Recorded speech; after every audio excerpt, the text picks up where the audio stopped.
to 3 days na ay warning na sa itong mga reasons. Wala, alam mo, ang intelligence information it comes in, putol-putol yan.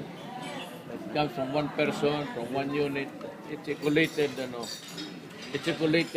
information. But sabi ng military sa akin, pati police, nagbibigay sila ng warning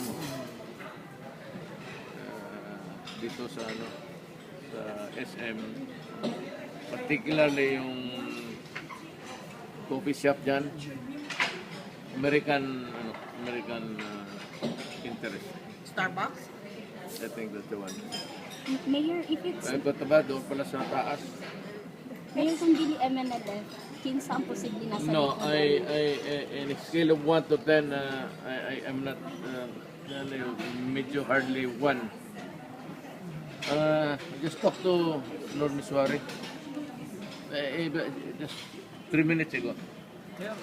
Ano sabi niya, Mayor? Hindi talaga. He would not do that. So sino po? Unless yung main line ng MNLF. Yung spin-offs, ay, siguro. Doon na may kalambigitan ni Mayor sa pag-abot ng Obama ka na program. No, I don't think so. That's a connection of that. Mayor, may na-apply ako sa agreement na may kamo. Kasi yung unang justification na para pasulod ang US troops sa Mindanao. We have factored that particular information. And I said, what is important for us really is we are awaiting for the SOCO, yung analysis nila. When maybe alam natin kung sino. Mayor, I just want, What? I just want to clarify, ang imong gisulti nga American. Yes, yung American interest. Did they receive a warning or something like that? Sabi ng military, yung warning nila yung mga American itong Starbucks. Anything that represents American interest. But they did not hit the American interest, did they hit? No, they hit it up, that down. Taas. Oo. Was it more of a warning? It was meant to threaten or it was not meant to I really do not know. Basta yun ang theory na binigay. Mayor, do you consider this as terrorism at ano Mayor?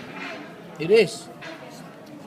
When you explode a bomb inside, although ganun lang inabot, it is terrorism. Sir, is there Are there any groups aside from MNLF Mayor na atuwang kaya wala man sila ng panganimiswari? Unsa? Unsa nga mga grupo na atong ginasuspitsahan ron? Wala aside from lagi MNLF? kasi ito yung blame game. okay. Mayor, is there a pattern? Why is it SM and G Mall yung pinasabugan? So to find out, pag makuha namin yung analysis yung Mayor, klaro lang yun ako. Are you looking into debug yung mga CCTV or records? yan yung mga left, no, yung balik-balik, anak. Dili, Mayor. Di ba yung mga ang suspect kasi SM, they might all, ang sinususpetsan na American interest. ang target? Ang target. But Gmall, One of the theories kung bakit dyan. Bakit ng SM? At saka yung particular place. Mayor, I wondered, ngano nakalusot Hindi ang pagpamomba? Hindi man kami ang nagwardya dyan, yung anuan. Kaya sabi ko, Balik-balik. gani ka ba kanina? Wala. Wala. Date. Mga dugayan. Ikaw, te. Mayor, si Kalida naghulat sa imo. Mag-hello. Maganda siya. Video corner mo yung pagbutang sa CCTV na high definition Mayor. Kaya sabi ko, yung movie houses must provide adequate security. If you cannot provide adequate security, I will close your movie house. We cannot provide policemen and military to guard it. You have to invest.